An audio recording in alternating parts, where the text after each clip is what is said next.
Josh and Frankie. What a couple of dumb shits.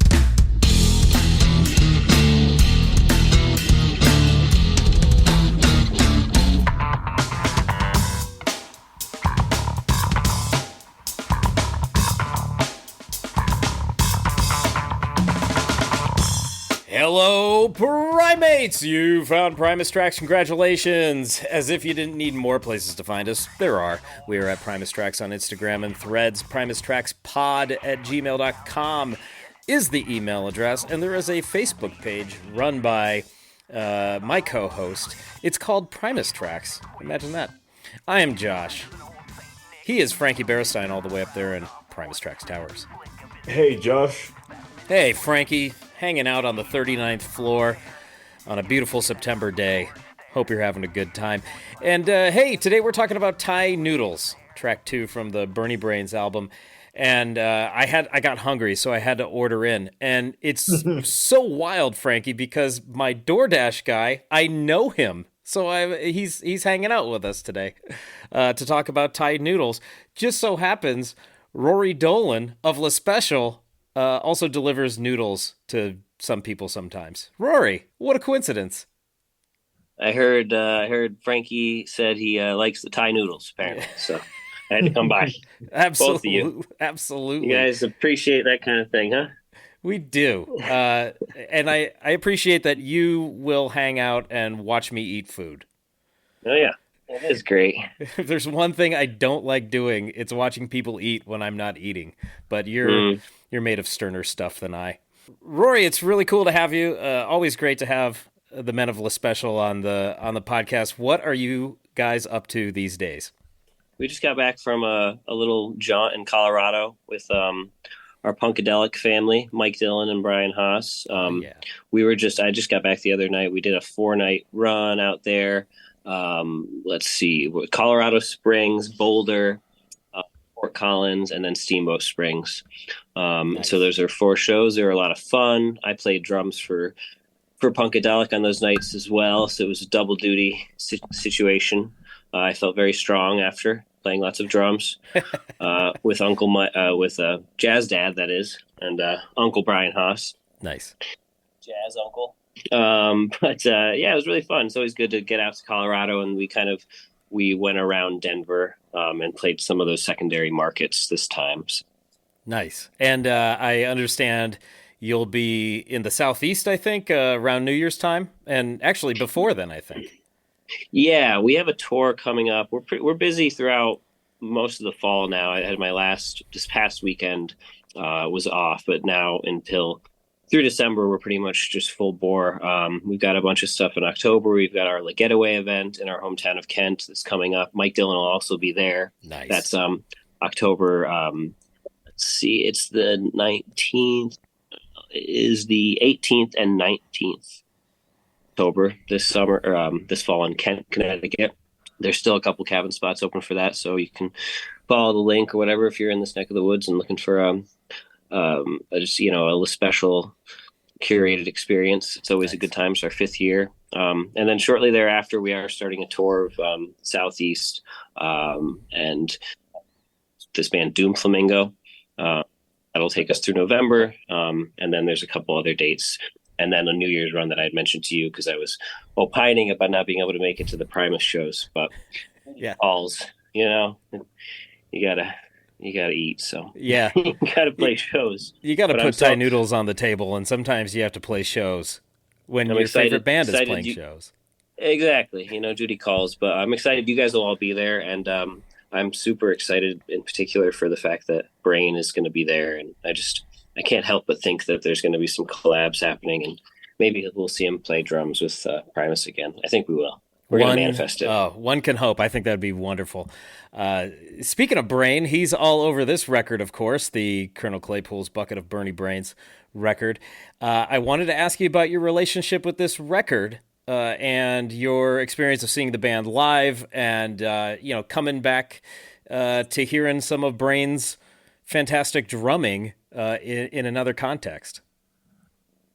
So I'm trying to look up the date. Frankie probably would know. Let's see what's faster. My relationship with this band, I guess the first time that I would have heard Bucket to Bernie Brains would have been the Bonnaroo. Like there was on the DVD, isn't there like one video from that set on the video release for Bonnaroo? Is that correct? Right. So that was the first exposure, and that was cool. I thought it was interesting. I've always been a big Brain fan. I mean, I love all the Primus drummers, as we've talked about. But then it happened to the timing of all that was good for us because, as we've also discussed previously, we kind of came into Primus around 2002, 2003. Perfect timing for them getting back together with Tim, and then shortly thereafter. Because the Bernie Brains tour was 2004? It was the fall of 2004? Yeah. So, coming right off the summer of seeing Primus on Hallucinogenetics, and, our parents being kind of, they were primed to the idea of letting us go to shows for the previous year, so why not continue?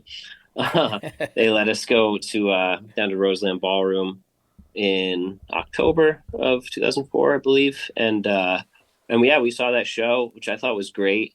I liked the record a lot when it came out too. Interesting hearing Les and Brain talk about it on the episode the other week, which was, by the way, amazing. Congrats on that. Oh, thanks. And it was a great listen. And it's funny though, just like realizing that it was so much more, especially like what I would have perceived of that record when I was 14, 15 years old, thinking it was very composed or thinking it was very thought out. And hearing that it was really them just throwing a bunch of pasta at the walls. Yeah. And even so much to the point of like not knowing what those songs are going to be named, like when they're making them and they're named after the fact. So it's funny.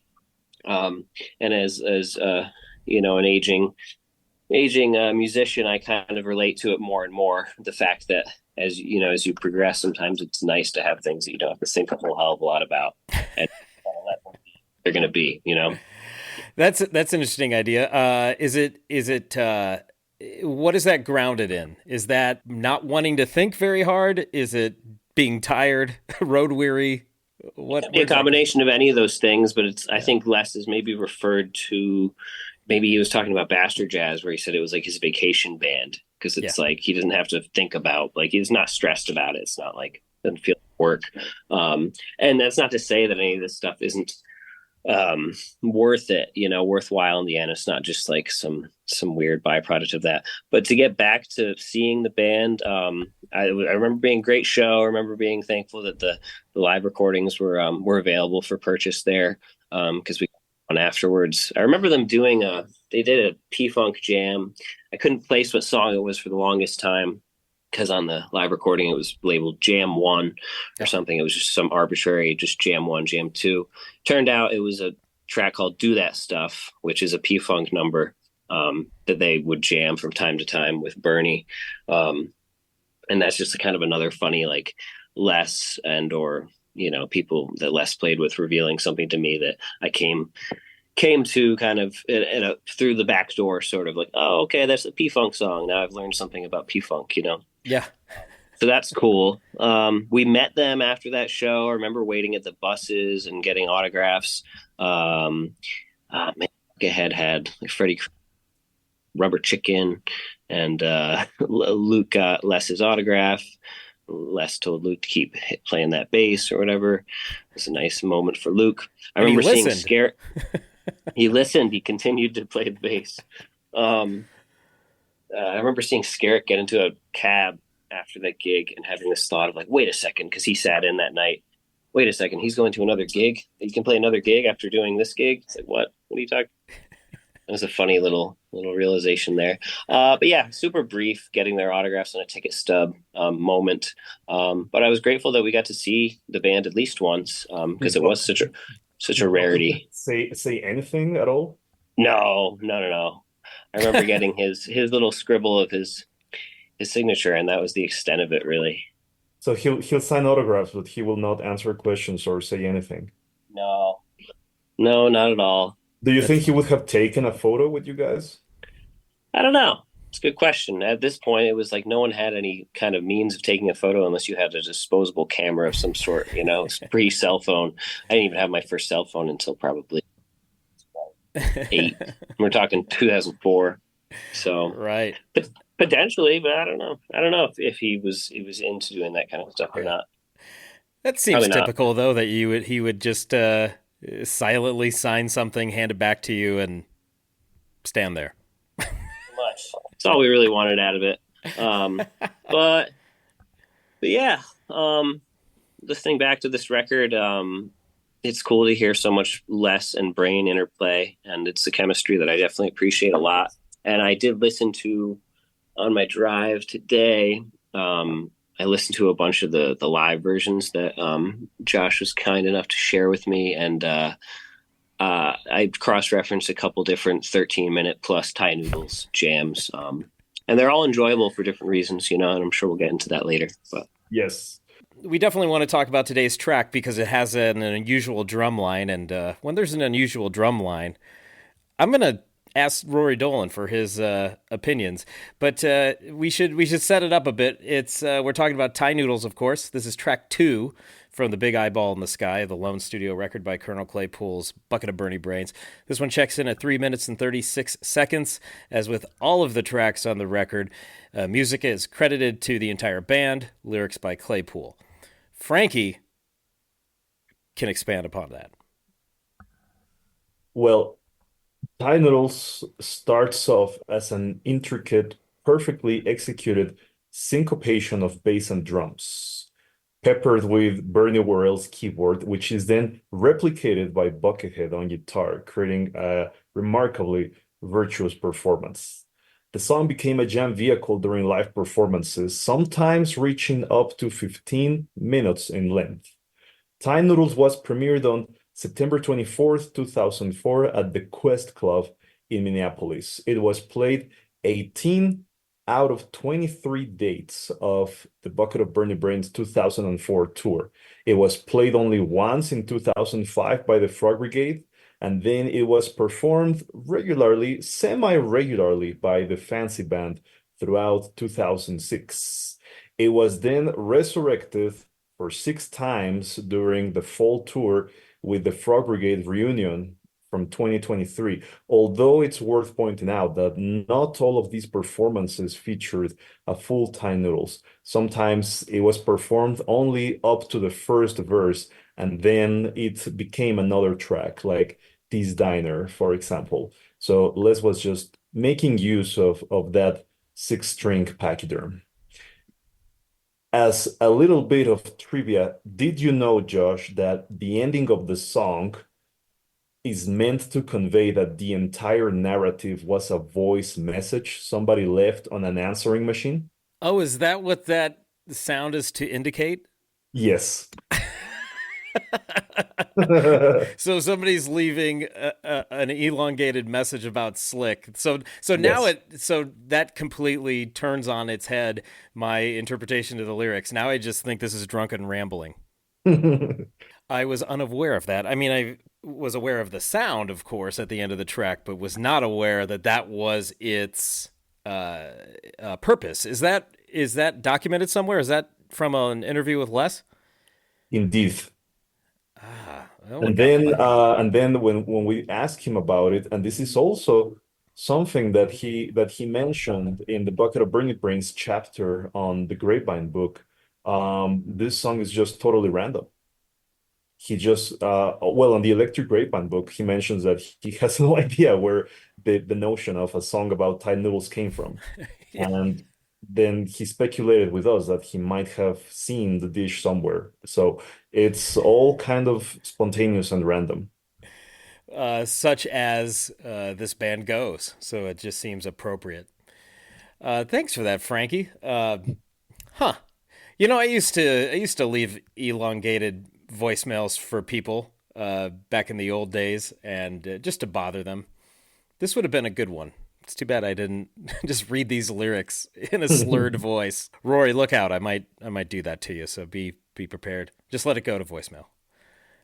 I'm ready. Thanks, man. Actually, I wanted to turn it to you, Rory, because this track, Thai Noodles, I mean, they rock our faces off with the opening track, Buckethead, and then they immediately get weird. And I think that's appropriate given that the band was based around the idea of to be wholly improvised and to just come up with ideas on the spot and explore them.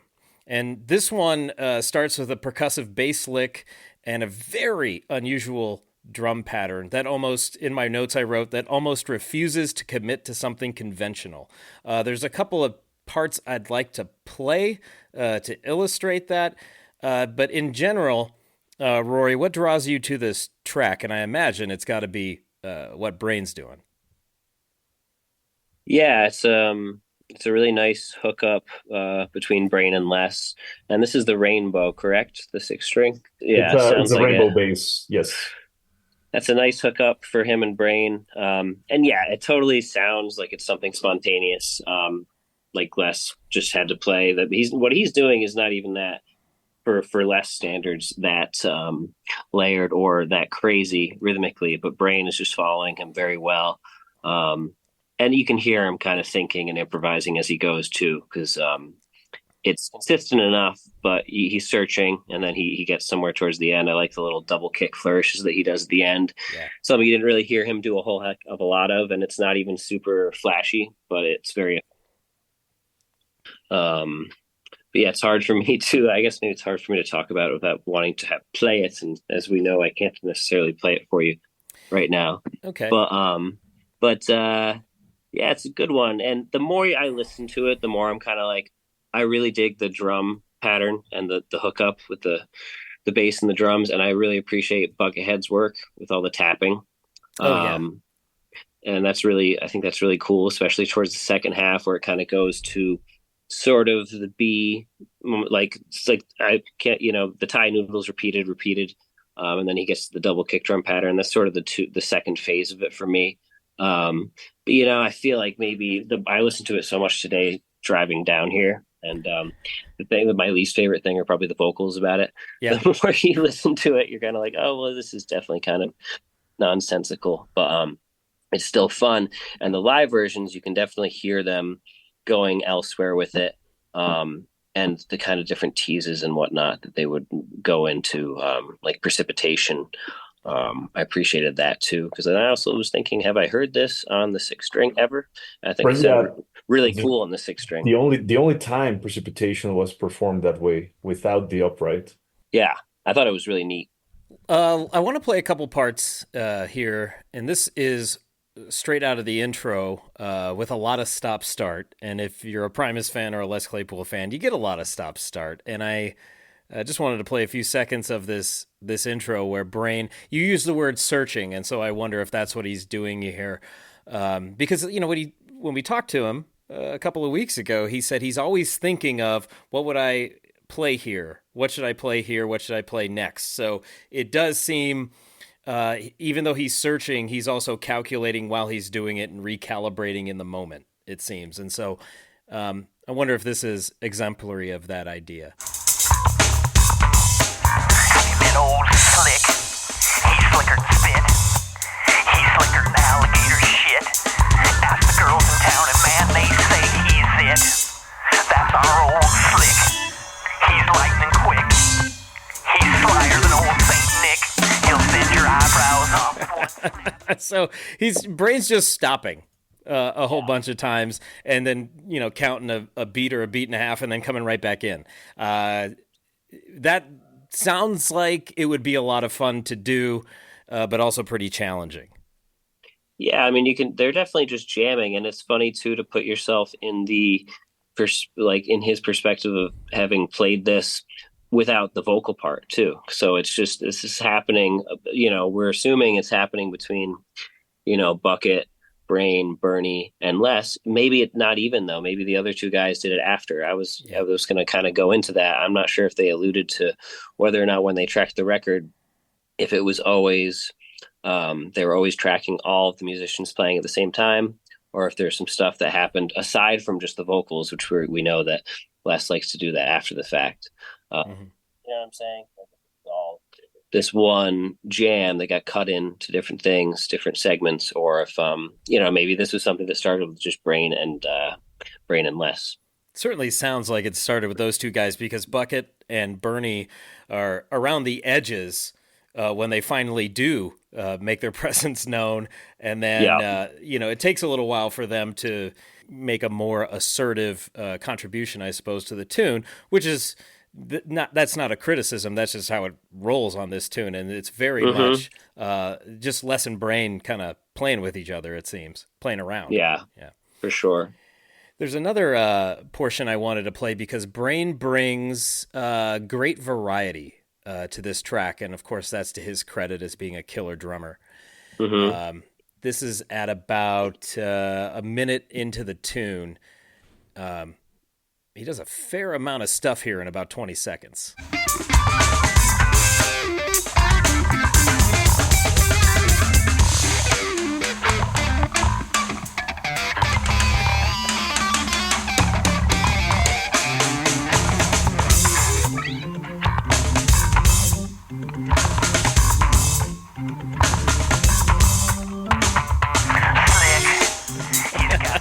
So in that last portion, he's playing right along with Les in lockstep. In the first half of that clip, it just sounds like he's hitting stuff, but he's of course got impeccable time, so it just seems to fit. I'm curious what you were hearing there. Yeah, I mean, when you isolate it like that, it sounds kind of funny. He's like up on the presumably concert tom scenario up there and kind of going around. It's almost kind of just funny drum fill time after being pretty pocket centric the whole time. But, again, he's searching, and we don't know like the length of this jam we got this extraction that is now Thai Noodles, right? So we don't know how long they were going or, where they went, where they came from. You know what I'm saying? This is just a little snapshot of could be a much longer period of time. I don't know. It's funny. Certainly sounds like not very composed, Yes. The way that the track kicks off, to me, it has always sounded like something that could never be replicated live. Right. Yeah, I do wonder, though, to your point, Rory, how long was this on tape at Rancho Relaxo, and how much did they cut out and condense, or was this just it? Because, as we know, quite often, when you're recording at Rancho Relaxo, you get what you get, and there's not a ton left over. So it is curious as to whether they just went for it for 3.5 minutes, or went for it for 10 minutes, and then chose a few things to construct out of it, and left a whole lot to the ether, I suppose. Yeah, it does. It is one of those tracks. I wrote in my notes, this one never truly takes off. But I think it's quite comfortable feeling stuck in low gear, because it feels like there's some spots, especially with what Brain's doing. There's some rolls that he does and some fills he does. And I'm thinking, okay, the first time I heard this tune, first couple times, I'm thinking, this is where the song takes off. And it never really does. And that is totally fine. I think that it is fitting that it teases you taking off in another direction, but ultimately staying in its lane. Yeah, and I think that once it gets to that kind of the second half where Bucket brings in that tapping line that's sort of emblematic of the chorus, maybe, if there is a chorus, it sort of like hits a nice coast there, and then that's pretty much it. And the next event you have is the double bass moment, which is kind of cool too. But that's basically it. Yeah. Oh, I like that you said a coast. So you're saying Brain hits a groove and sticks with it for a little while, and then gives some stuff. Okay. I like what he does in response to that line when it comes in, but I'm sure you'll get to that in a second. So we'll just reference it in your next example. Oh, sure. I can move ahead and we can coast some. Although, we're coasting here. That's a cool drum line, because once again, he could just be playing 4 on the floor, but he's given us more syncopation there. Yeah, he's reacting, which this would be an argument to be made that they were definitely playing together with Bucket and everything all at the same time, because he's reacting to that tapping line by displacing that snare, doom doom ba doom ga, that second displaced snare, which is a very funky thing to do. It takes place in a lot of break beats and classic funk beats. But it's just it really works well. Yeah, I think it feels great there. And Brain, of course, is a funky dude. He could play. We know he can play just about anything, but he certainly has a lot of roots, it seems, in R&B and funk, and just he's able to pocket all day long. Oh yeah, I mean, Brain can like you guys talking to Toby Wright and just everyone knows this anyway. Brain is like downplays his abilities a lot, but he is a super. He can pretty much play anything. Put it that way. I'm putting it out there. Oh Brain's yeah. Brain's a monster. I just wish he would play more drums. So maybe he'll start playing more drums now. Be cool. Yeah, for sure, because he's doing a lot of composition type stuff these days, and I don't know the last time he laid down a drum track for anything. So would love, and it's a bummer you won't be there for the Limbos then to see Brain ripping it up on stage one more time. And get Soya to take some videos for me. It'll be cool. There we go, Tim Soya. The call's been put out. Yeah. Hell yeah. I'll try to sneak up side stage and get some videos for you before I'm 86th. Heck yeah. Yeah, Brain. I think Brain's the hero of this track. We don't name like a most valuable musician for each track, but I think Brain is it on this one with everything he brings to the fore. You mentioned some of the stuff Bucket's doing. He has some really late in the track, like in the last 30 seconds, he has some cool little runs. He is doing that tapping thing, and Brain's matching him, I suppose, or responding to what he's doing. And then there's some cool little runs here, ever so briefly, near the end.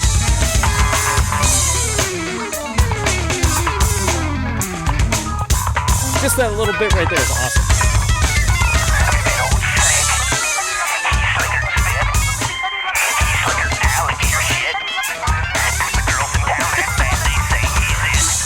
So those Bucket and Bernie Brain, that's funny. Bucket and Bernie runs there are pretty great. Yeah, and the double kick thing he's doing at the end of that phrase is really cool too. Yeah, so he's I mean, for a 3.5 minute song, Brain is introducing a whole hell of a lot of drum ideas. And I remember way back, when I was really into Megadeth, so I would have been about 17. You know, not so much anymore, but they're still all right. I remember an interview Dave Mustaine gave, and it was around the time they started simplifying their songwriting. And he said, you know, I've written all these songs with, and some of them have killer riffs, but you only hear them for 10 seconds. So I feel like I'm wasting some of these riffs, so we're trying to spread them out. And so I'm just reminded of that quote because Brain puts dozens of ideas into this track, which is kind of the spirit of the Bernie Brain's record, which is throw it all out there, try anything. And as Les said, it's very casual. We're just having fun and exploring, you know, whereas over here, Mustaine's trying to craft these tunes as efficiently as possible, you know, to save some of his riffs for the next record. Yeah, like any of those little drum ideas could have been expanded into a much longer thing, but maybe that wasn't the point, you know. There's a lot of gems in there. You certainly could have a 13-minute version of this, and with all those drum ideas, I don't think it would get old. No, well, I mean, you know, if the live versions are any evidence of that, certainly was the case, you know. Yeah. Is there anything that you remember, having heard this album 20 odd years ago at this point, and witnessing the band 20 years ago, do you have any lasting takeaways from seeing Brain live for the first time, hearing this record, or his contributions with Primus and otherwise?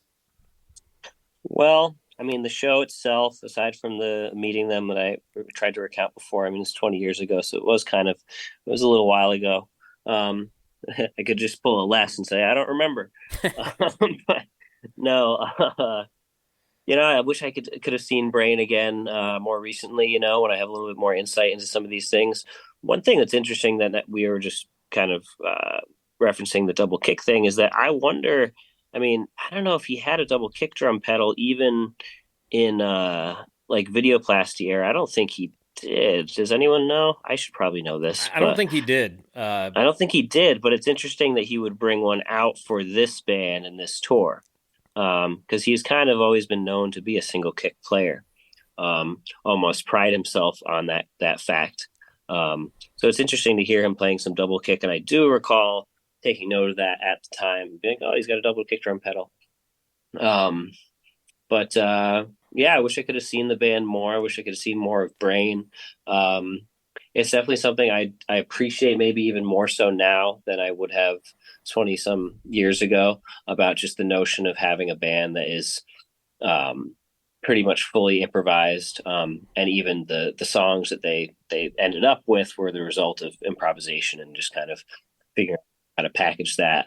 Something that's really refreshing and makes a ton of sense to me as a musician of 35, and having done enough to just appreciate the notion of that kind of project, Yeah, you've been through it enough with song crafting and perfecting, I'm sure, that the idea of knocking out a record in somewhere between 5 and 14 days that's almost all improvised might sound like a good time. Yeah, and it's interesting too. We just had an experience in the studio a couple of weeks ago where we did something not exactly the same by any means, but we did a heck of a lot of improvising and a lot of just getting things recorded. And then a producer is going to go through it. It's a new project that we're working on with this producer, Yeti, who's a bass music producer from Ohio. He lives in Florida, but without going too much into that, that was a super refreshing experience, just being able to kind of create within certain parameters and not get super bogged down with the minutia of crafting the perfect thing on the spot, but instead getting a lot of raw materials documented and then having someone else kind of sift through and craft some things from that. So the idea was just play and somebody else will piece it together. Pretty much, yeah. Awesome. And it wasn't just playing with reckless abandon at all times. There were some themes and some different parameters that were set forth for different things that we were going for.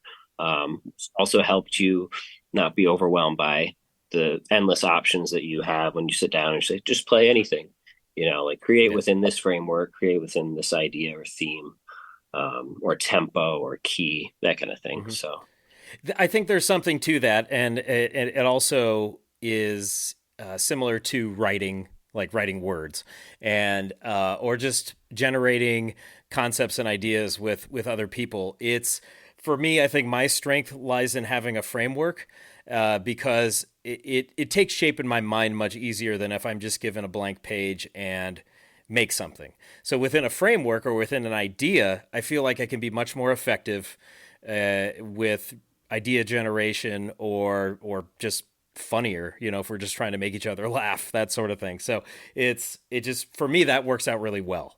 So it's interesting to hear you say that you have, it sounds like you have more of a comfort level. If somebody gives you a frame, you can fill it in better than a blank canvas, it seems.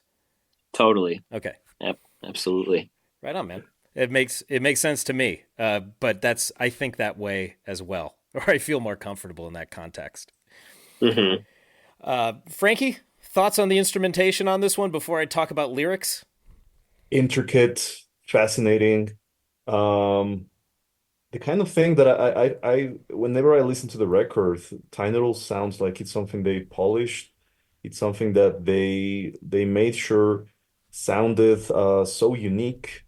I guess they didn't really stop to think how it would translate live. And it's certainly very different in a live setting. The studio cut is something that has never been replicated exactly as is, which is unusual for Les because we know that he can perfectly nail down what he did in the studio. But with Thai Noodles, it's one of those rare cases where he simply could not repeat what he executed on the record. But it's a really interesting song to listen to because it just keeps you on your toes. It's full of turns, it's full of surprises. It's certainly one of the highlights of the record for me. And it's a pretty strong second track coming after the epic that is Buckethead. I wanted to ask you, Frankie, because when we talked to Harry Waters and he, in passing, mentioned that Thai Noodles was in consideration for the Frog Brigade sets, and of course it eventually made it in, your reaction was one of the most excitable reactions I've ever heard from you. And you stood up, or you sat up. Harry could see your whole face for a moment. It was incredible. But Was it the nature of Thai Noodles being one of your favorite Bernie Brains tracks that elicited that reaction, or could it have been any Bernie Brains track that he mentioned in that moment? No, Tiny Noodles in particular, because it's one of my favorite songs on the record. And I was particularly excited about the prospect of Les approaching that song again with more maturity and more experience. Yeah, for sure. I mean, any of this Bernie Brains stuff, because it hasn't been touched for so long. But Thai Noodles, I suppose, being the exception over the years. The song gives Paul Baldi a run for his money. So it's also exciting to see how he navigates the song live. Yeah, good luck, Paolo. This is I wanted to ask you this as well, Rory. This is not a drum track for a beginner to even imagine playing. It seems like you'd have to have pretty good chops to keep up with this. Mm-hmm. Is this one that you ever messed around with as far as working out the different licks and everything? Yeah, to some degree. Like back when it came out, me and Luke would definitely jam this one, or we would mess around with it a bit. It's a shame that I can't try to play it for you, but I noticed you put the word "try" in there. Yeah.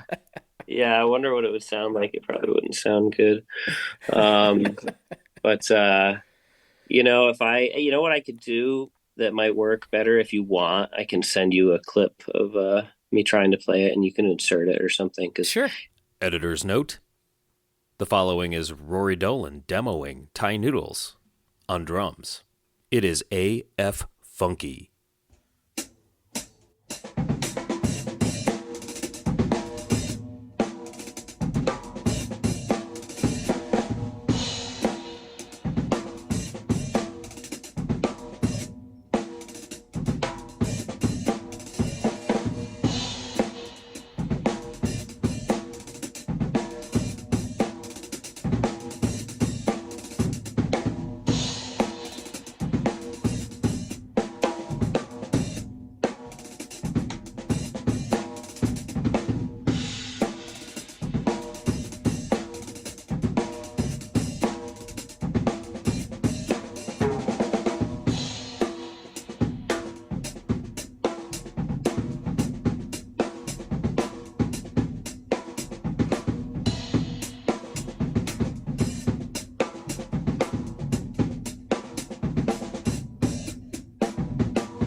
Well, let's talk about the lyrics. Now, Rory, you mentioned that the vocal delivery is not your favorite, and it's almost all bullet mic, with, of course, some exceptions with the vocal embellishments here and there, and some of that falsetto. I do believe he said he loves the Thai noodles. That's another earworm, by the way. That one, I would be walking down the street saying that one a lot back in 2004. Yeah, so we've got the bullet mic all over it. The lyrics do seem thrown together to me, but Slick he's a man of superlatives because everybody loves him. He's really quick.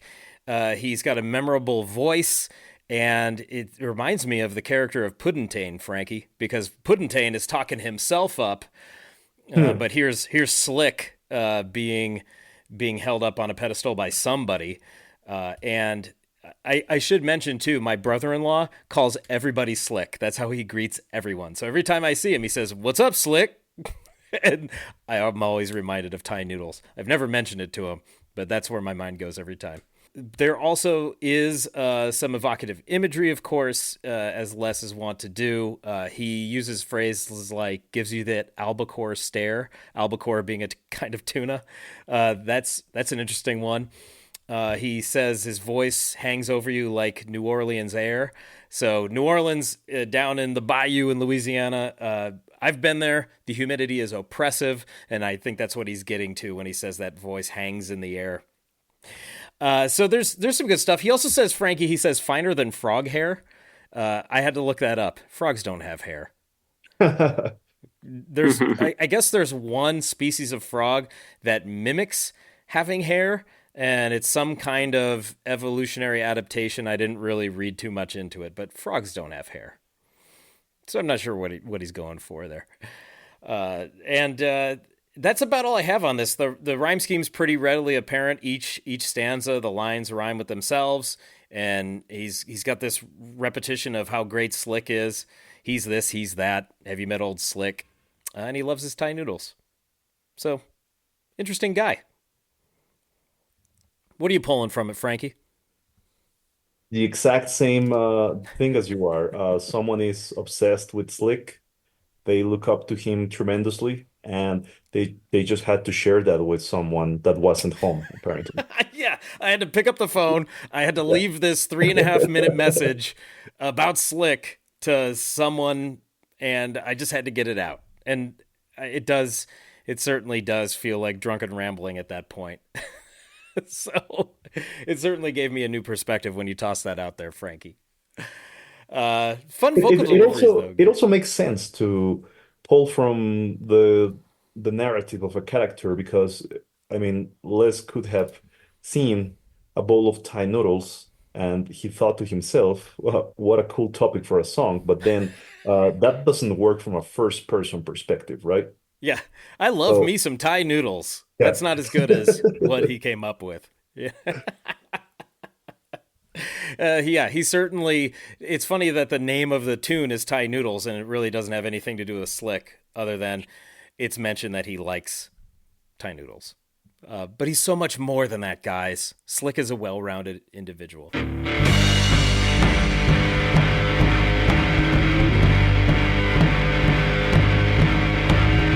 Let's hear what the Primates have to say. Primates Takes is one of the many benefits over there at patreon.com/Primus Tracks. If you want your opinion read right here on the podcast, head over to Patreon. Check out the many ways to support Josh and Frankie, and this is one of the benefits to doing so. Brooks is going to break it down for us first, Frankie. Brooks says, I guess this track should have made me fear that albacore stare, but instead I fear New Orleans air. Brooks wins. When is he just going to wrest control of the podcast from us? Anthony Del Preet, go Bills, says, I've got a childhood friend named Vic who we call Slick to this very day. Not sure if he likes Thai noodles, but he's definitely slicker than shit. I sent him a link to the song on his 40th birthday. I wonder how he reacted to that. Anthony continues, in the song, Les makes Slick sound like Natural Joe's second cousin or something. This is quite possibly my favorite second track on any album. Favorite second track on any album. Not second favorite track. Favorite second track. That is something I have not considered. What's my favorite track 2 on any record? Matt Ray says, I always have trouble finding the downbeat right at the top of the song. It's immediately obvious after, but right at the start, not so much. Does that sound about right, Rory? Yeah, the way they kind of fall into it sounds like you're just like jumping into the jam at a kind of an arbitrary point. Yeah. But yeah, for me, it's hard not to hear it after a little while. Mm-hmm. It is kind of like a fall down the stairs intro to this track. I didn't even mention that earlier, but it does have that feel. Yeah. Jordan Kahn, our resident Fish expert, says, saw this one at consecutive shows last fall in Brooklyn and then Montclair. It was the surprise bust out that you could tell they loved playing. Hope it stays in the rotation. And Eric in Australia says, I do love Thai noodles, but I don't feel this is the soundtrack to the dish. Fair enough. Thai noodles have been around for centuries. This tune's only been around for 20 years. If I was going to encapsulate Thai noodles in a song, it might sound a little different. Thanks, Eric, for that insight. Primates, Primatrons, thanks for those takes. Live cuts. A jam vehicle. Live cuts. The jam vehicle. Live cuts. A jam vehicle. Live cuts. A true jam vehicle. Live cuts. A jam vehicle. Live cuts. The jam vehicle. Live cuts. What's going on here? Shards of bone in my anus. And now it's time for live cuts. Frankie, you have inundated us yet again with Bernie Brain's live cuts. I don't know why you're trying to hurt us. I've only ever been nice to you. Rory, you might have heard a couple of these already since you did a deep dive earlier today, for crying out loud. Maybe so. Our first cut is from Frankie's mythical box set called 2004 Tour Selections Volume 1, which implies there's a Volume 2, maybe beyond. Let's hear the intro to this version of Thai Noodles from a mystery location.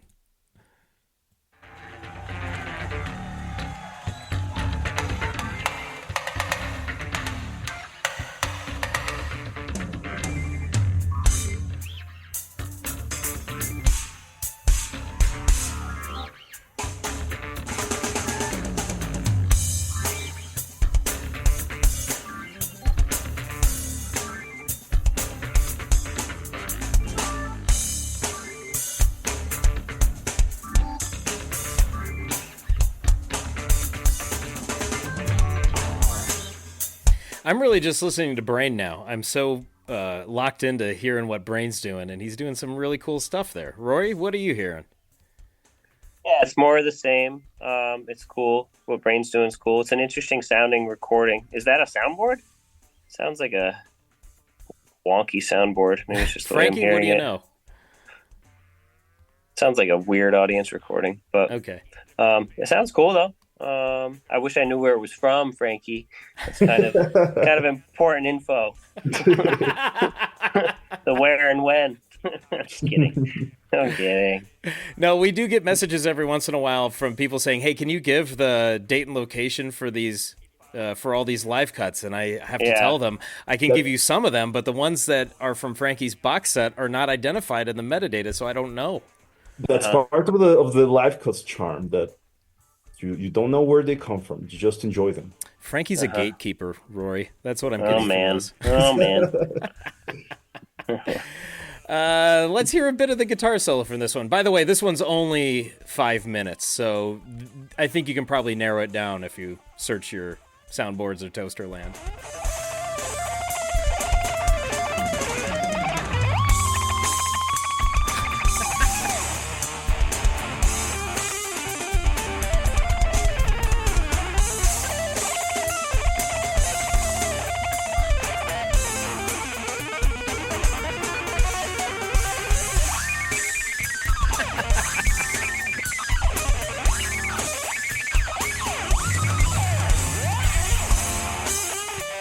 See, that's what I would expect more from Buckethead.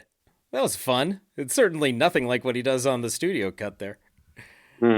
Super masterful. Rory, when you're holding it down back there, and somebody like Johnny or somebody else is playing a fantastic guitar solo, are you mostly concentrating on holding it down, or can you concentrate on listening to the solo in your ears? It's a combination of both. Wanting to hold down the foundation for the soloist and also interact and kind of play off of them. And there's varying degrees of that, and depending on the context and the chemistry or lack thereof, depending on what's going on. John, Luke, and I have a shorthand of the way that we interact with one another when somebody's doing something like that. And yeah, sure. Sometimes what you should be doing is not interacting necessarily and just holding it down. But there's a sliding scale. Power trio format, more often than not, I'd say there's more interaction than there is less. Your band, there's a little bit more of holding down more of a foundation, maybe a little less interaction. But Gotcha. For sure. Brain is definitely striking somewhere in the middle there, where he's interacting and he's still holding down the foundation for sure. And having played with Bucket for so long, I'm sure he can divide his attention that way, no problem. Yeah, of course. Yeah. And he's kind of able to read, probably.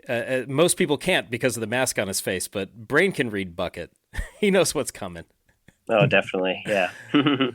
Our next track is from Las Vegas in 2004, and Frankie's note on this one is WTF. How did they do that?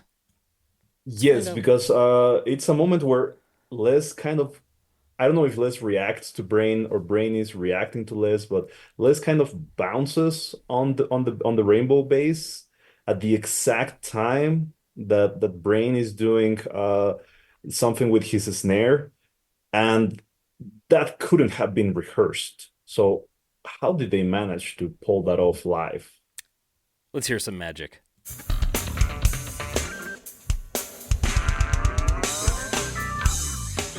Is that right there in that little moment? I think they just, they both hit the post right in that moment. That sounded awesome. That's a 1 in a million moment live. Yeah, that was cool. Yeah, that was a nice little coincidence. I do wonder if they were both looking to just accent that four there or whatever it was, but they both hit it. It sounded great. That was magical. Let's hear it one more time just for fun.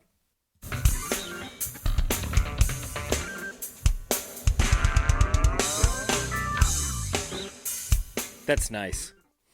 Yeah. That's real nice. I think Brain was heading for it first because you can hear him building up to that crescendo, but then Les joins him. That's pretty cool. All right, let's go to your second email, Frankie. Clogging my inbox with Thai noodles. This next one is also from Frankie's 2004 Tour Selections, Volume 1 still. We haven't made it to Volume 2 yet. So another mystery cut, Rory. This one, though, 13 minutes and 27 seconds. Yeah, this could be one of the three that I listened to today. So let's see. Right. Sounds familiar. Let's give it a go.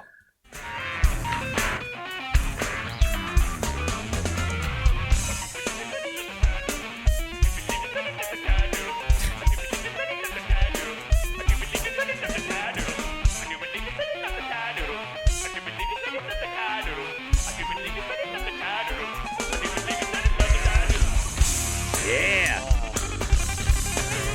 And then Brain kicks it right back into gear. That was pretty cool. That's nice. Yeah. Well, in one of the versions, I'm not sure if that was it.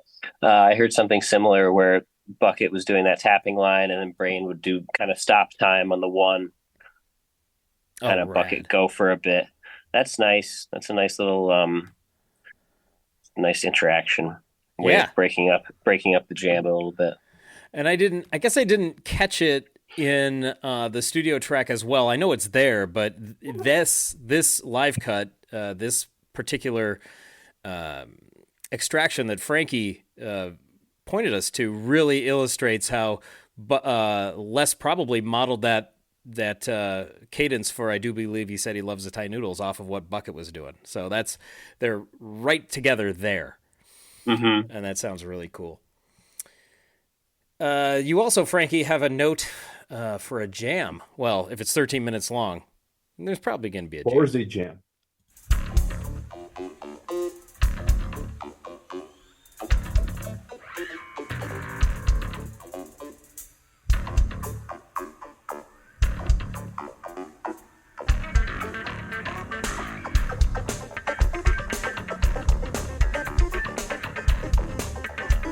Funky.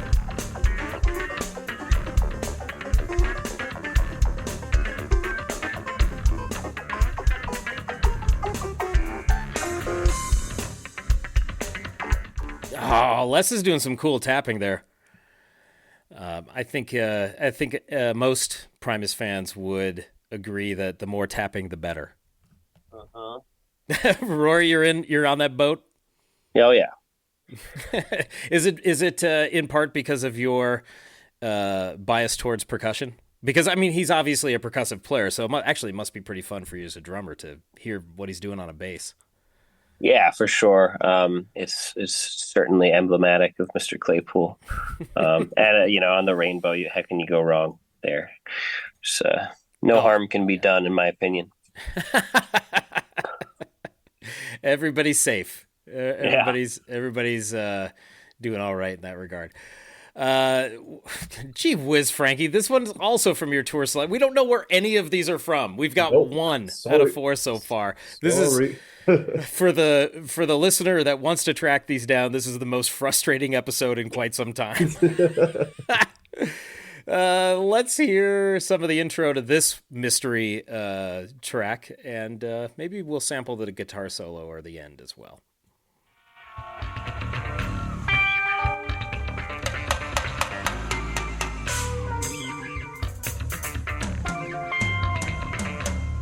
Ooh, I like the keyboard over it.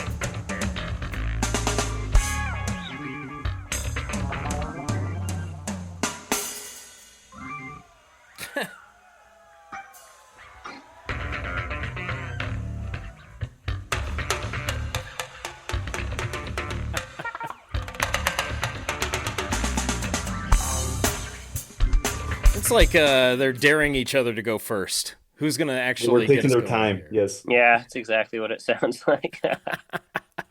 Definitely. That's a fun start, being able to play around like that. And just knowing you, one, have the time on stage, and two, everybody else has the wherewithal to know when it's actually starting. I think that's pretty cool. Let's hear the end of this one.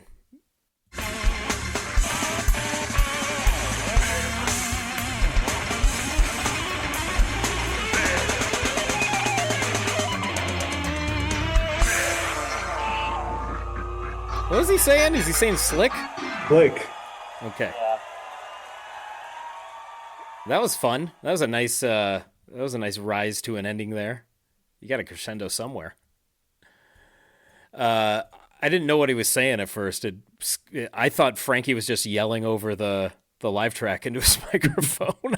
I was less for a moment. There is just before you reach the final live cut, Josh, I want to highlight there's a particularly fun listen in the soundboards. There is one what appears to be a very long version of Thai Noodles, but the reason that it's actually very long is because it includes some banter from Les, who spots a little girl in the audience, and then he commands the father for bringing a child to the show, but recommends that he purchases some earplugs for the child. And then the father starts yelling that his daughter loves Primus, and this is her very first rock show ever, to which Les replies, well, you got the wrong show. This isn't Primus.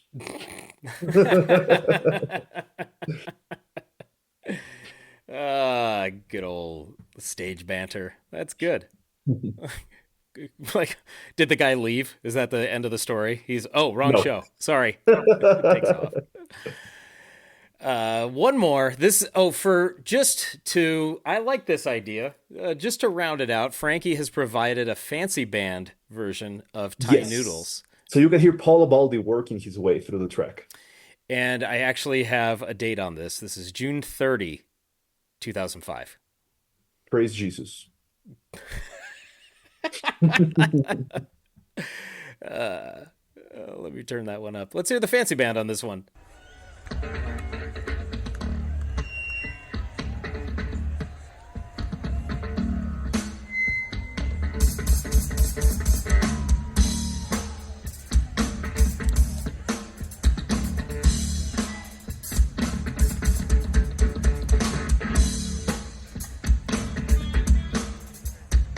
Gabby.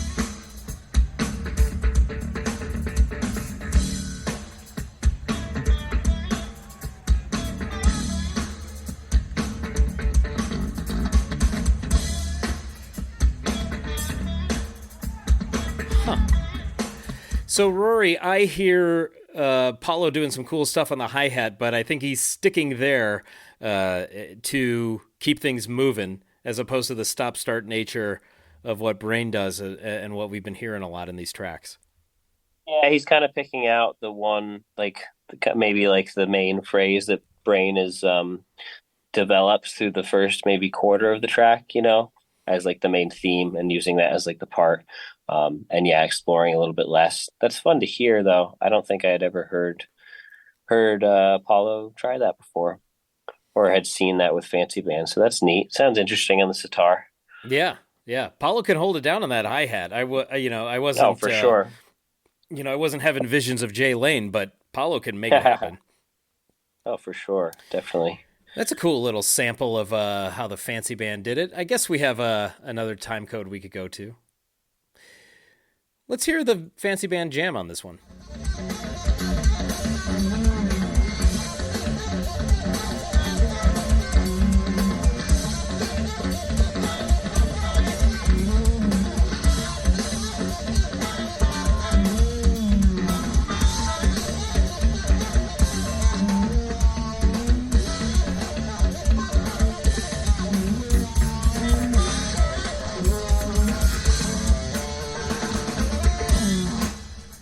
I will never say no to a Skerrick solo. All day long. That was great. That was a fun part. So this one, it's interesting that Thai Noodles was one that stuck around for a little while afterwards, and clearly it is, as Frankie would call it, a jam vehicle. And the fancy band messed around with it. The Frog Brigade, resurrected in 2023, messed around with it. And I'd say it's welcome at the live shows for its disjointed nature, I suppose, as a whole, macro view, but it certainly does hold together when you really examine it. So I guess I can say this. Thai Noodles, I do believe you've been tracked. Next time, Frankie, there's a surprise in the bathtub. Oh, that line. Jeez. No. Don't go in there.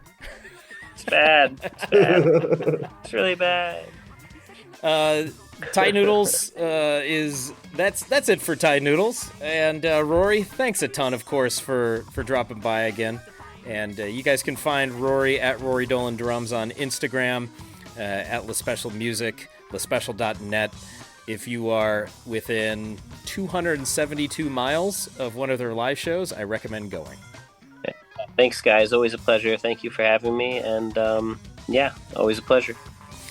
Thanks a lot, man. Always great to see you. Likewise. Primates, primatrons, people of Earth, noodles of Earth. We'll see you next time. Later days. Will Mays. The girls